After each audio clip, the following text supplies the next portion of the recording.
Good evening, sir. Good evening. Hi, Ashish. Hi. I think you need to just put your volume up a bit. Oh, okay. No, it's perfect. It's perfect. I can hear you well. Yes, it's all good.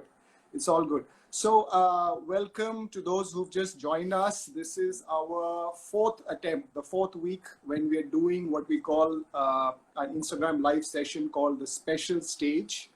And we're talking to people about various passions that we have and we share. We covered off-roading initially, then we talked to Alan about Land Rover restoration. And this week we have with us Mr. Gurpreet Singh. And Mr. Gurpreet Singh and we have been associated for over 10 years now. So he's an award-winning architect, he's a vintage car collector, and he's also a driving enthusiast. And what is the key of the discussion today is essentially how he has put together his life, his profession to pursue his passions, which are around collection of vintage cars and driving. So thank you for joining us, sir. Thank you so much for taking time out. We're really looking forward to learning about these passions of yours. So if I could just request you to start with an introduction, just a bit about your background, your education and family. Okay. Thanks a lot, Ashish, for your very nice and kind words, which are so encouraging and feel so good, coming from a person like you. And it's very nice and an honor to be with you, on this. Now, about myself, I am today 65 years of age, and I have done my architecture from Ahmedabad, which is SEPT. It's a nice premium institute. Then, having done a short stint at Harvard for the short-term over, which are the learning environments for today. And we've been my wife is an architect too from the same school. We met there at the school, and she has been with me since ever since we got married. And we've been in practice for about 40 years. We set up our practice in '82 after finishing with the Asian Games here. So we spent a good 6 months watching the Asian Games, and then we set up practice. Wonderful. Great. So illustrious educational background, and what better than to find a life partner who shares the same interest and passion in terms of your profession. So you work together. So what about your passion? Let's come to your passion about driving and bikes and cars. Just tell us about the earlier years. How did it start? Ashish, actually, this whole thing, I think, started right from the childhood, I remember as a boarding school kid, whenever I would come for holidays, it was a joint family. There was, there were spots where the cars were there, There was my father's car, which Willie's station wagon, which we couldn't touch except clean it, check the oil, change the tires, put in the battery water, and check etc. But we couldn't drive it. We dare not, Mm-hmm. And then maybe Hindustan, which was my grandfather's car. So you can imagine when I was in class 8, I would come for my vacations. I got the privilege of being able to do anything with that car, also drive it around. And then during one of those, visits, my grandfather told me that, why don't you drive me? He used to go out for these weekly things, for a cup of coffee to, with his friends in Connaught Place. So he told me, why don't you drive me there? Which was a great privilege. But then the privilege meant you have to clean the car, you have to check bugs, etc. And then in addition to that, he told me that the fuel tank, so you take what is known as desi sabun, which was brown in color, and put it under the tank, which meant getting under the car. So as a class 8, doing that, and then putting on your best silk shirt to drive your granddad, to CT. Started off with that passion. Like the joke in our family is that all kids learn how to drive in reverse gear, because you got to drive the car. Okay. So that's how it started. So what was your first car or bike, your own? Well, my first vehicle was a bike. Now, I was here at the School of Architecture, and I, after having done well in the first year in architecture with good marks, I came and told my dad that I want to buy a bike. So he said, there's no bike. And incidentally, in our days, bike was not considered as dangerous. So that vacation, I went back without buying a bike. Next time I came, my mother realized that I wasn't eating well enough.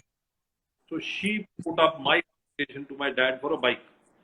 And Okay. my dad, he's consulted his engineers, and I need a bike to go to the site, etc. So a Rajdoot would be a good bike. I said there is no way that I'm going to buy a Rajdoot, because that was associated with Doodwalas and all. So he, so when I was asked for a choice, I said I want to buy a Enfield. Those is not Royal Enfield, Enfield, and a Bullet. Okay. And I think that those days, he perhaps didn't have the money for it. So he told me, here is 3,500 rupees. You go do whatever you want with it, which was the cost of a Rajdoot bike. This I'm talking of is about 74. Okay. Just the timeline in perspective. So I went and I bought a Bullet from a disposal auction for 2,500 rupees. And during the same vacations, put it together very nicely with wonderful paint. Those days in Delhi, Karol, they used to drill an additional bore in the head to put a silencer. Which is a 4-stroke engine with only one exhaust port, but a false exhaust port with a silencer. So which meant that the bike was a wonderful custom kind of a thing, and we painted it in nice bright color. I took my grandmother's Rajai Cup box and heat and say, okay, put this bike back to Ahmedabad, and that was my first bike. And then of Wow. course the bike. If I can further bike journey, as this bike landed, this whole story is about this bike being a custom built bike by Enfield for the export markets, etc. Started doing the round.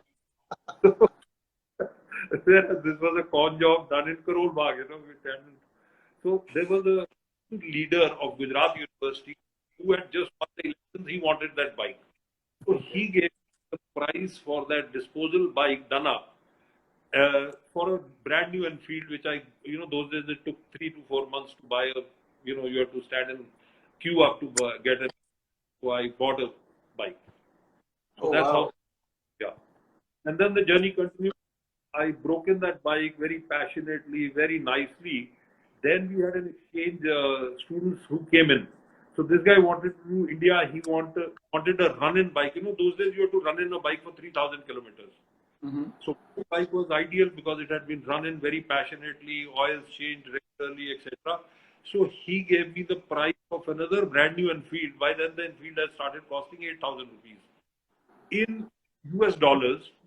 So those US dollars those days, was 13 rupees in the official market, and in the official market got you more. So I not only had bought myself an Nikon camera. So that's how gradual. Wow. Wow, that's one way of pursuing your passion. And we'll come back to this experience at restoration. I think that's giving me a hint of where that experience started, from a bike and doing it in Karol Bagh. So we'll quickly just come to your profession. You said you talked about your education at Ahmedabad and you're setting up the design and architecture firm in 1984. And that's, of course, that's your passion, but I think that's also the platform that has fueled your other passions, the automotive part of the passion, right? I mean, apart from making these profits by buying and selling bikes, the money for pursuing the passion actually comes out of that profession of architecture. So tell us a little bit about that and about the landmark projects and some of the achievements in that field. And I'm just going to put a picture out as well. Yeah. Now the whole idea of telling you that was that if you have a passion, it is God who finds a way to give you the means to fulfill your passion. That was the whole idea, on account of profiteering or anything, but that's how that happens, So this is a project that we have done on the Delhi border. Yes. Now, that was originally visualized by Sheila Dikshit when she came in as a chief minister to design entry points into Delhi, because the lines were getting very blurred between Delhi to, the NCR lines, but when you moved over from Gurgaon to Delhi or Faridabad, etc. So we 16 entry points into Delhi were identified, and we had to. It was an invited design competition, about 10 architects. So we won this competition based on the premise that Delhi is a city with a very varied historical background, with the Mughals to the Sikhs, Maharaja Ranjit Singh, etc. Everybody having ruled over Delhi, so including the Rajputs. So this aspect of history should be, depicted at various entry points over Delhi. And to, take on one as a case study to demonstrate how it could be done, we took Guru Tegh Bahadur Ji's,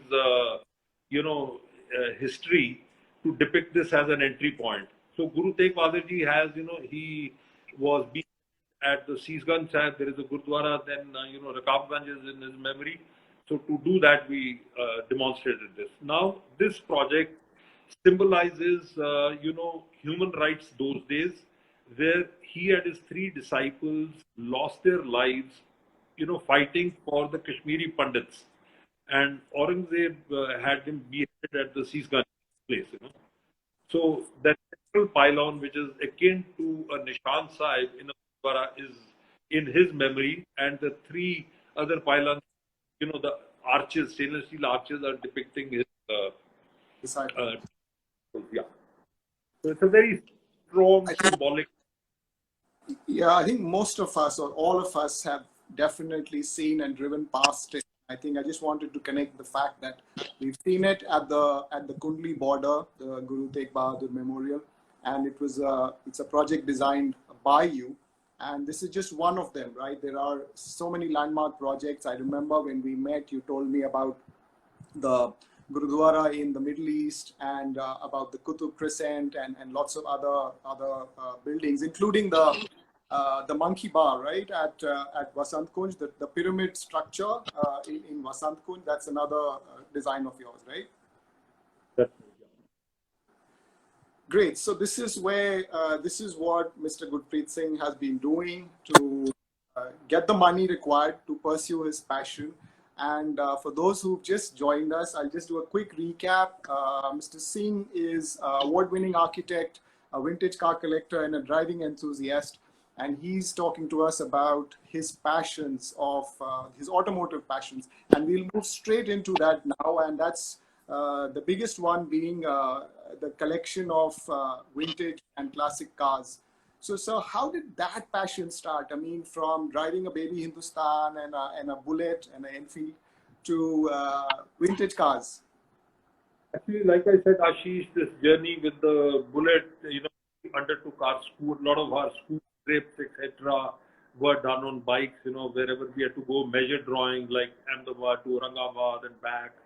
And, and then we also did many road trips to Rajasthan as a part of a measure drawing. Then me and another friend of mine, we undertook Ahmedabad, Bombay, Calcutta bike trip. This is on his Norton Dominator in the middle of summer, which is 15th of May, and the engine would overheat, so we would have to drive only at night because the otherwise would seize during the day. And because lights were a magneto thing, with poor lighting, we could only chase trucks. And those days, trucks used to emit a lot of, that kacha dhua, kind of a thing, oil. So we would be like ghosts in the morning. And, so these are kind of very interesting trips that one undertook. And one gradually then to better cars, and the whole automotive scene underwent a change. Natural progression, I would say one graduated from a Maruti to an Esteem to a Jeep, which was, one of the most, desirable off-roading vehicle, which you saw, yourself, you've, used it in rallies. I think it still continues to be the mountain goat, as I would say, but you need to be fit enough with a strong back. So my foray into vintage cars, started, you can say the first step that I took in that direction was when Rashtrapati Bhavan was auctioning a stretch between 600 Pullman, and this was reported when Queen Elizabeth was visiting India for the first time in the mid 50s. So it was a great car, and it was advertised in the papers, and the reserve price of this car was 50,000 rupees. We are talking of about 83, 84 now, 83, 82, 83. So, having borrowed some money, 50,000 rupees as a reserve price, we went to the presidential garages, where it was wonderful because the folklore of who the mechanic is and how his grandfather worked, and his father was the person who drove Queen Elizabeth, etc. So all that was nice. And in that auction, we were carrying, a lakh and a half to buy the car. And within a split second, I think the auction reached 10 lakhs, 11 lakhs and all. If I'm not mistaken, that car went for some 18 lakhs, which has subsequently been bought, and then it has been shipped out of the country. Okay. So started from there, then, then I questioned myself. Actually, this hobby of vintage cars is, either you start at the very bottom, you buy a car, you fall in love with it, you do it up very passionately, and then you exchange it for a better one, or you start right at the top, where, Right. you churn from within, and, the passion and all that. So I decided, knowing myself, I said, I have to start this right at the top. Okay. Bhavnagar Municipal Corporation auction, this ad came out in the Gujarati papers. I went in to bid for this car. So I drove Delhi to Bhavnagar to bid for this car, and I was a successful bidder. Having been to Bhavnagar, to the local people, how many people were there. And in fact, the who's who of Delhi's vintage collection had shown interest, or their people had come visiting, etc. But I was fortunate, I would say. Again, like I say, God's hand in your passion. So it is Ashish. And the best part is the municipal commissioner, he supported me so much that he got me the number, especially, talk to his counterpart in Gandhinagar. I must have made 20 trips between Bhavnagar and Gandhinagar to retain the same number, which is SSV 103. It stands for Saurashtra Special Vehicle 103. So the registration. We'll just put this into perspective for people who are listening right now. So, so through the auction which you heard from the Bhavnagar Municipal Corporation, Mr. Singh managed to get his Rolls-Royce. So it's a Rolls-Royce 1928 Rolls-Royce Phantom, and this is what the original body looked like. What, if I may say so, that it was a tourer, right? A sports tourer, right? And then it was. So if you would just tell us, sir, that it was rebodied, right? Yeah. Actually, this has been a very interesting journey. The Maharaja Sahib of Bhavnagar gifted this car to the Bhavnagar municipality to be converted into a fire tender. Right. So the authorities, in their wisdom, what they did is, those days Rolls Royces came as rolling chassis. So they cut the body, put the body aside, and wanted to convert it into a fire tender, but they didn't know how to go about it. So as this car was lying garaged, so when it came up for this tender, it was actually a tender, not an auction. So when it came up for this tender, and I was a successful bidder, I took this car home to Delhi, and now to start the restoration process, one thing I realized early on is that this is an enormous exercise. I am only a custodian of this national heritage. This is national heritage. So I am only a custodian, and I must do this to the best of my ability. So I got down to researching and things, and I didn't know what kind of body it was. I approached the family for photographs. Hearsay, different conflicting views were offered. Then I invited one person, Will Fines, from Fines Restoration in England, to visit India and have a look at my car and advise me, because I was looking at like a national heritage. So we had to do it to best international standards. So, he came over and the one who told me that there are some telltale signs where in my bonnet, there are two sets of rivets which he had never seen in Royces, because they came as rolling chassis, where the rivets start from 0 point from the radiator and they widen to about 4 inches on either sides. That means the firewall had been extended by 8 inches. So he, after this clue, was also clueless as to what was the case, and he told me that there is a person who is a living, historian, because he's been the Rolls-Royce representative for all the Maharajas cars in India. So I went to him in England and he knew everything about my car. He said, well, your car was bought by the Maharaja Sahib of Bhavnagar, who sent his son, only 17 years old then, to buy this car. He bought the car and gave it to Bakers, which were the preferred bodybuilders for the royal families of India. So the Bakers then told this young guy that, listen, we are doing 3 cars, 2 other cars in India, which is this super sports kind of a body style. So you go for this very narrow body. So he ordered that car, came to India, and this car, when you see the present state of the car, it barely seats 2 people in the front, 1 person in the back. So this car was actually no good for any ceremonial purposes that they would have wanted to do in Bhavnagar. And the Maharani Sahiba of Bhavnagar, she used to drive the car herself. Wow. So, yes. So as a result, this car was sent back to Bhavnagar, having bought this in 28, this Bhavnagar in 32, about 4 years later, he rebought it. So, which is where that rivets were extended, at the firewall, the car was widened by 8 inches, and then it ballooned into a normal, large, limousine that you know as. And Right. then, that's right, these two pictures are so apt. Then, this car was bought, which is the present form, and the old body was then on the net, I found, was sold by Bakers to a person who bought a Bentley.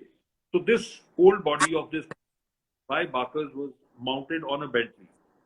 Okay. Actually, fortunately, the Bakers, records were all burnt in a fire. So that is where the missing gap is.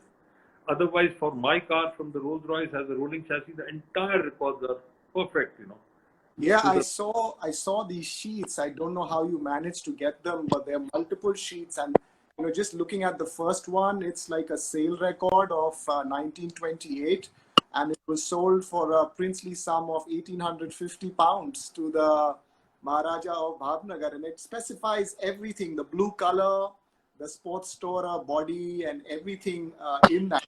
And someone asked a question just now if the color scheme is original, and we'll come to that. But it is absolutely. Manik's answered it actually. So so you got the car to Delhi, and that's when the restoration started. It's almost like an 8-year process, right? It took you about 8 years, 2007 to 2015. yeah, it took us 8 years. Car got completed. Yeah, that's right.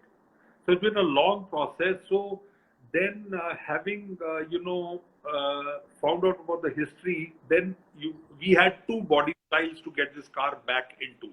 One was the original one, or the other one was the stately Rolls Royces. And I realized, I wanted to know why you chose this, and this will be interesting. Yeah. first of all, I valued Will Fine's inputs. He said this style, there were 3 Indian cars. One is the Maharaja Patiala's car, who was those days the best car owning Maharaja, Right. So, car which was that style, which is with my consultant, which is John Fuzzle in the UK. So he had a car which is a Maharaja Patiala car done like that. The other car is with a collector in New York, Okay. the Nandgaon car. So having those two cars, it wasn't difficult to go for this choice. So I also, Will Fines also said we should do that. So did John Fuzzles recommend that, and my own self and other two body styles told me this was so much nicer and better. And And in unique. addition, yeah. So in addition to that, by then, I had got in touch with Manvinder Singh of Karwani. He has been a great support, and today wherever I am on this car, it is thanks to him, and his hand holding me very firmly. Mm-hmm. Mm-hmm. So Manvinder ji also suggested that we should go for this car, this kind of a style, and that's where we opted for this. The results are there for you to see. Brilliant. Yeah. And that's the original color from the That's spec? the original color as in the spec sheet. Ashish, if you look at the spec, this was a highly car with a lot of accessories, almost out of the 1,800 pound price, maybe 300-400 pounds were paid towards extra accessories, that were there, which fortunately all intact and they are on the car, Wow. Wow. The tire choice, etc. This is all as per the book. Now, here again, there are two ways. One is that those days they made a car, the Rolls-Royce had a factory in America, which was a Springfield factory. And they also came out with what was known as a Springfield, Phantom 1 Rolls. And the other was the cars that were made in UK. So we went with the traditional thing with no chrome, otherwise the chrome hubcaps, etc., would make the car look far more glamorous. Uh-huh. The British, down to earth taste and restrictive kind of a thing, which And I your enduring. Yeah, yeah. We can see the Saurashtra special vehicle plate in this picture. That's the one you referred to. So and the guns on the side. What about them? That's right. This car was extensively used for hunting. Also, and because there is that kind of Bhavnagar landscape we got to know.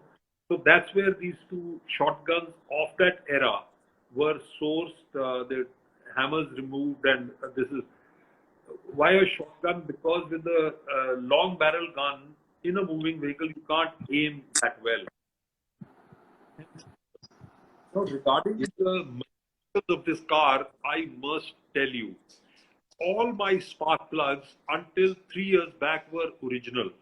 And the car was done by Christopher Rodericks. He is a young who went to Australia, and he came back from Australia, saw this for vintage cars, and he's a wonderful guy with his engines, etc., who has done an amazing job at, not much had to be done, but in terms of, very carefully a car which has not been used to put it in its present shape. So regarding the spark plugs being original, everything being original, I had the privilege of, once having the Maharaja Sahab of Jodhpur, the younger brother Bapji, as he's more popularly known as. So Bapji came up to me and he says, Gurpreet, can I take a ride with you? This was from India Gate after the 21 gun salute to the Buddh circuit, Mm-hmm. So while he was sitting next to me, he told me, Gurpreet, spark plug misfiring. Imagine what an amazing man. And sure enough, one spark plug, when Chris examined the car next, was not functioning. And that afternoon at the Buddh circuit, Manik had such a wonderful time, doing numerous laps on the Buddh circuit, So, yeah. Incredible. Laps of that Buddh circuit, And the award. Yeah. Sorry, 100 kilometers, Tell us about the award, sir. So then this car, it got ready in time for the Kathiar show. So at Cartier show, it won the Best in Class award, and this award has been given to me by the chief designer. I'm forgetting his name, for the BMW, who's put the present BMW 7 Series that you see, which gained the new look about a decade back. He's the gentleman. So it was such an honor. So it won the Best in Class Cartier show. Ever since, it's got a direct entry into the Pebble Beach, which I can take it whenever they have a show. I should have taken it about a year and a half back, but somehow now this is where the conflict between professional, interests and being able to spare 2.5 months for an event like Pebble Beach, conflict. So after, in Statesman, it's been winning 1 or 2 awards. Here at the Statesman, we got 5 awards for our 3 cars. Which, Right. the lady said is perhaps the highest awards any individual has, got for a collection. So that's very nice. So we'll just come to the other cars, but I just can't believe, whatever you pursued, it seems you've just taken it right at the top and to its highest level, your profession. And then on your collection, as you said, you wanted to start right at the top. You found something out of perseverance, 8 years for restoration, trips to London, trips to England, getting people down, to an extent that now it's, an award-winning car. So just speaks volumes about the passion that you've had. So let's just quickly talk about the other cars. And, there's 2 which are in the, there's one in the picture here, the black one, and then there's another, the Mercedes, the white one. So we'll touch upon those, sir. Now, Ashish, the black car is a Packard, and I was very lucky, like in the case of my Rolls, this Packard was also a very original car with its original 6-volt battery system, etc., everything in place. This car was owned by the first country head of Dunlop Motors in India. Bata Shoe Company, Bata Shoe Company, Okay. which is shop in Calcutta. So the owner of that. So I am the next owner on the book, So I started off family. From Calcutta, they moved to a place as Bharadwan. So from there, I got this car. It's a very original car. And this car in its original form was taken to the Cartier show in Bombay in the preservation class.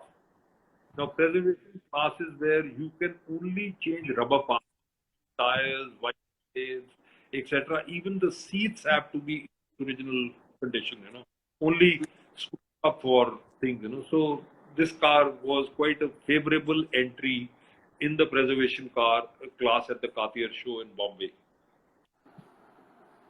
And after having enjoyed it in its original form, then I restored it again to the best standards, and it is such a joy to drive. It's a 1931 Packard 6, as they call it, Packard 60 cylinder, and it's one of those godfather cars, that you see around. And Right. so then this Mercedes was,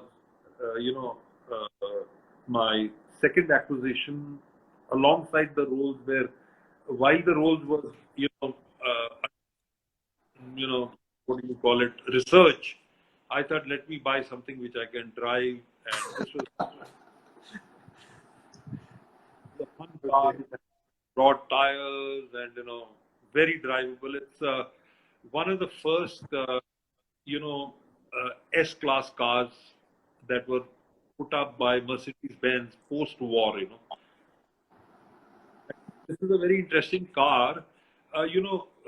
In Germany post-war, all the Mercedes-Benz plants were bombed out. So there were very few dies and presses. So with those dies and presses, to meet up with the post-war demand, they manufactured trucks, they manufactured cars, they manufactured buses, etc., with the same dies and presses. If you recall, the Tata trucks in the early 60s that That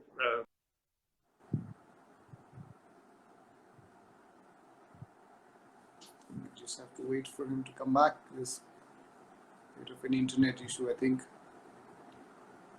But what incredible stories. Each car has a story of its own.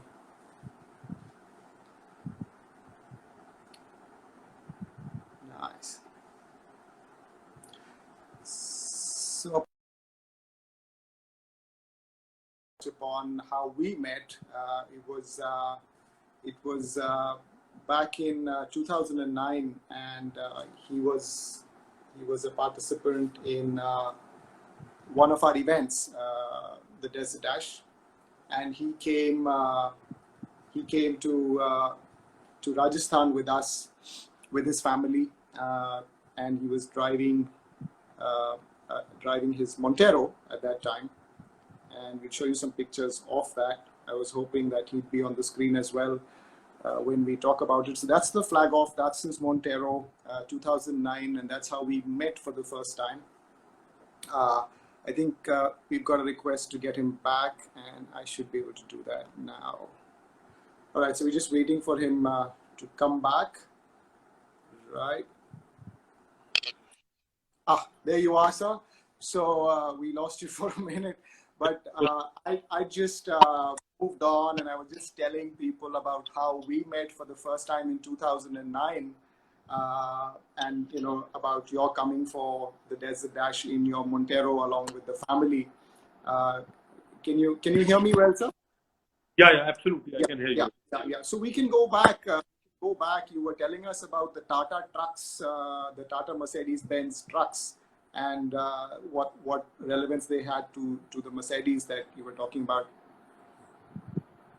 This white car that you see of mine, the mudguards are the same mudguards which sat on the Tata trucks. So is the radiator grill, and so is the bonnet, because they made trucks, buses, etc. Everything from the size that they were left with after the war, because Mercedes-Benz plants had got bombed, during the World War. So they were left with few. So they made to meet up with the demand. They did. So this could well, if you see this car, a Tata truck of the early 60s. Yes.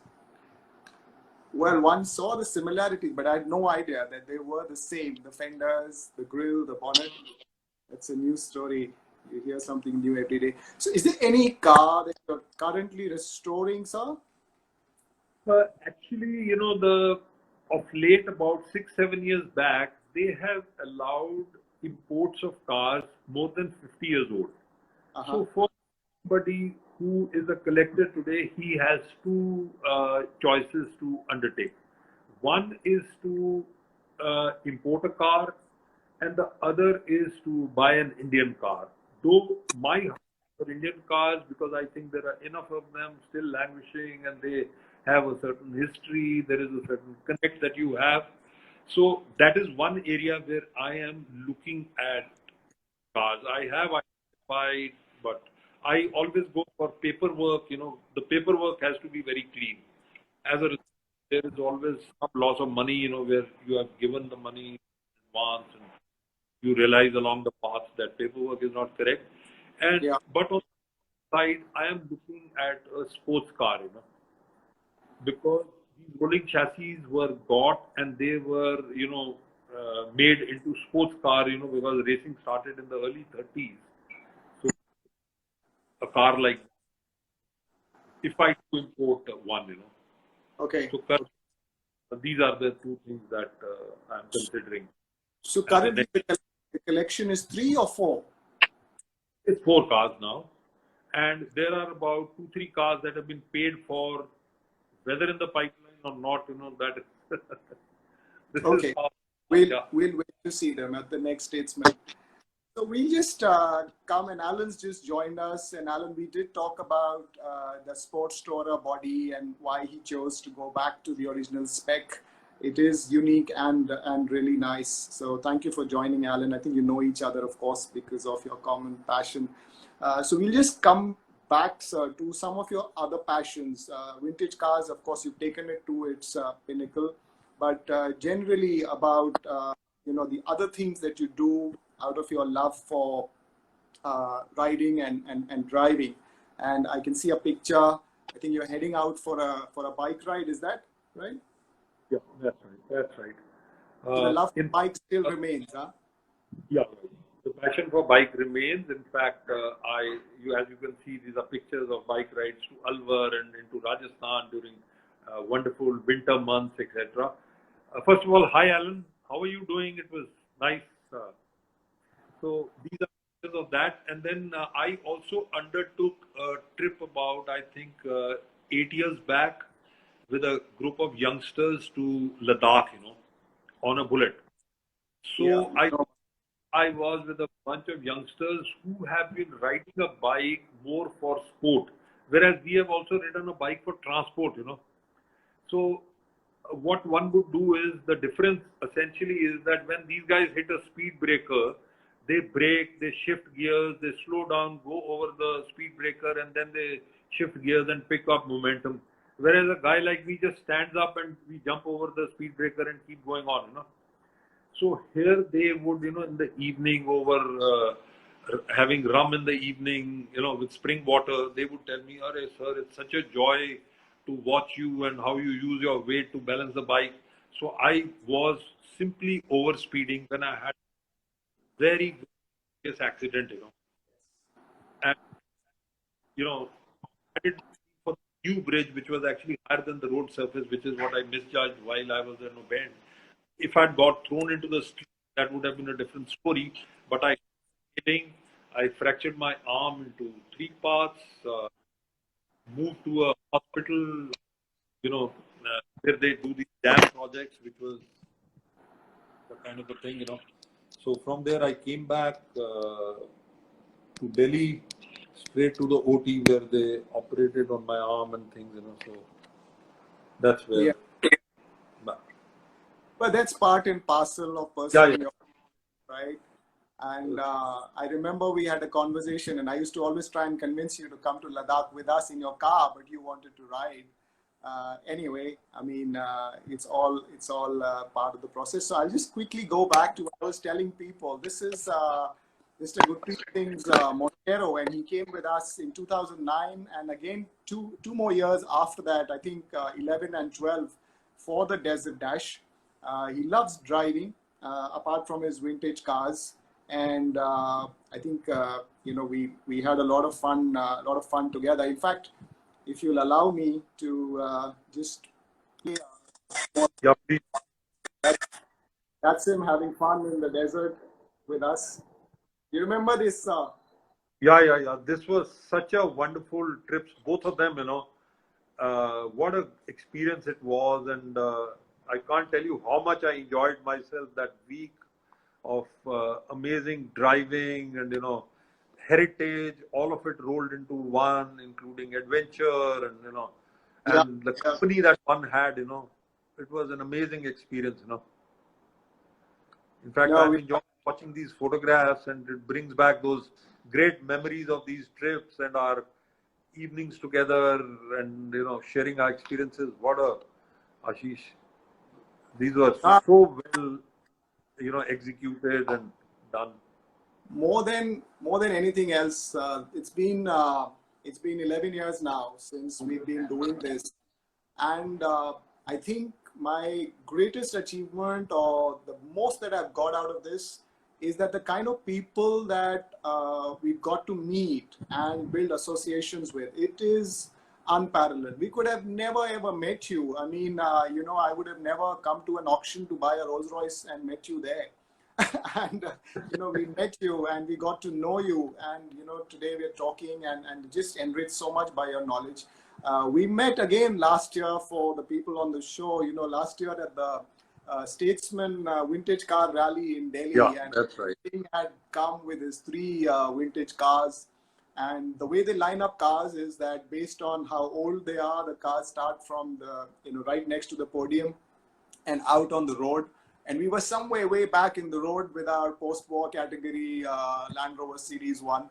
But then suddenly I saw Gurpreet ji standing next to the Land Rover, and he said, everyone inside is talking that there's a Land Rover outside. I had to come and see it. And it's yours, is it? And that's where we reconnected again, and it was so wonderful. So it's been amazing just hearing about this, sir. And one reason why I wanted to invite you is because we hear so many people saying, "I'm passionate about driving. I'm passionate about automobiles, but I don't have the money. And how can I do this and how can I do this?" But I think the one example that, as you said, of course, God helps you if you're passionate about something. But sort of right from your first bike, 2,500, selling it, moving on, excelling at your profession, earning the money, earning your way to fuel your passion, and right from the top, not aiming at small things, at big things. That's the biggest story here. So just a bit before we finish, your family, how much support do you have from them for pursuing this? I mean, you told us that Sanchita ma'am is also an architect and you work together, but what about these passions? How much of these are shared?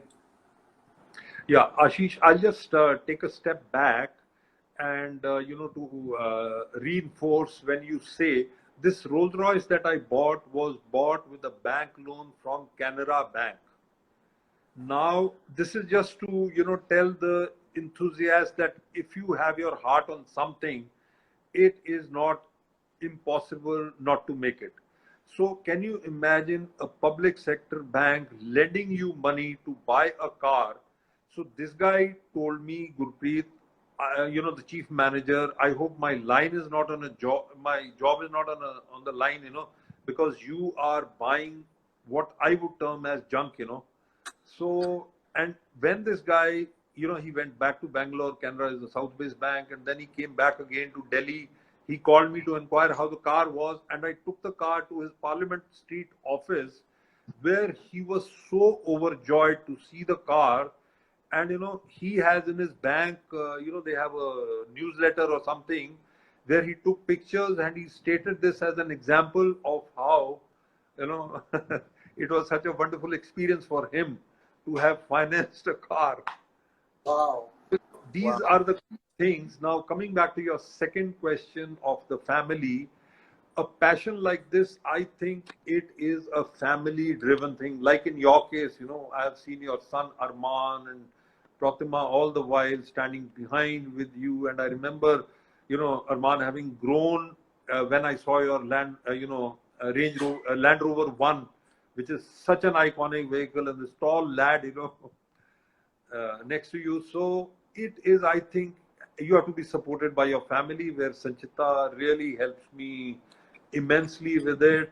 And now the best part is Manik is so passionate about it. And, today, currently, what I used to do as a boarding school kid, which is cleaning spark plugs, checking oil, battery, etc., he does all that, so diligently with the mechanics. And so it has to be an all-encompassing kind of a thing.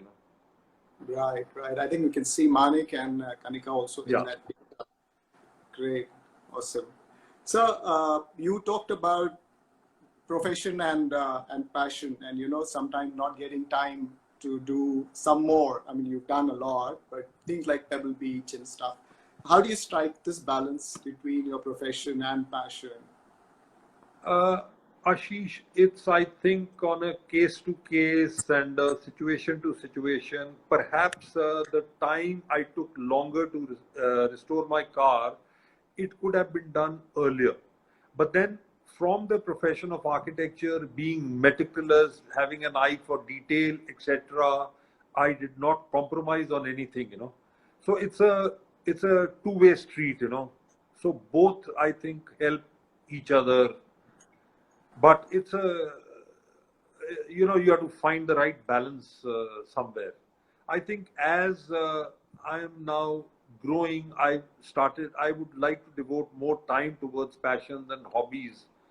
The profession, you can kind of uh, the profession part you can delegate, and you can uh, work it around like that, the delegated way.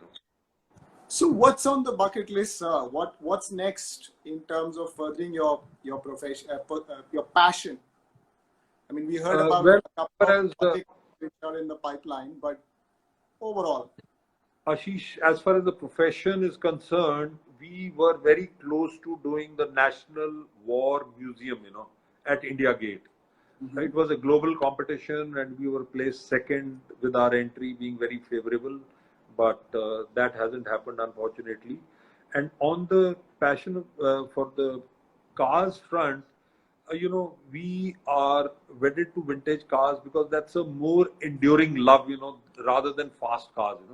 Fast cars keep changing, you keep upgrading, and whereas here this is more enduring love, and it's a long love story. So yeah. what we're looking at is, like I said, we are looking at getting a sports car from abroad, importing a 1930s or something like that, So that I think will be, because there are very few of them in India. So it will help in educating people regarding that aspect of motoring history, etc. There's one car which is the Patiala sports car, and there's one which is in Bombay with somebody, So this would perhaps be a good, yeah. Right, sir. Well, that's just been awesome, sir. Thank you so much. There's so many things I didn't know about you. I think we just don't get time enough to sit down and hear you out. And I'm glad that we're able to spend that time talking now, which we otherwise never do. But thank you so much for joining us today. If there's anything that you'd like to share or talk about, and if anybody has any questions for Mr. Gurpreet Singh, you can always feel free to send them in. We'll share them with him and try and get you the answers. But if there's something you'd like to say to people, or if there's any question anybody has, we can take that. Sir, over to you. Yeah, thanks, Ashish. Thanks for having me over. It's been such a joy. In fact, I'm feeling so elated by this, and it was really nice to see Alan's video, which is so informative. It's almost like an encyclopedia of knowledge on, Land Rovers, which is a totally different chapter altogether, which so I think it's great to share these things, because these passions, best shares, I think they fuel them further. Thanks a lot. Alan has a question straight away asking you, your next vintage car. I know you talked about trying to import a sports car, but would you like to answer him?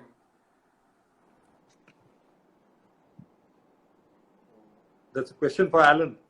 Alan's asking you, sir. He's asking you. Alan is asking me. What's your next car? Yeah.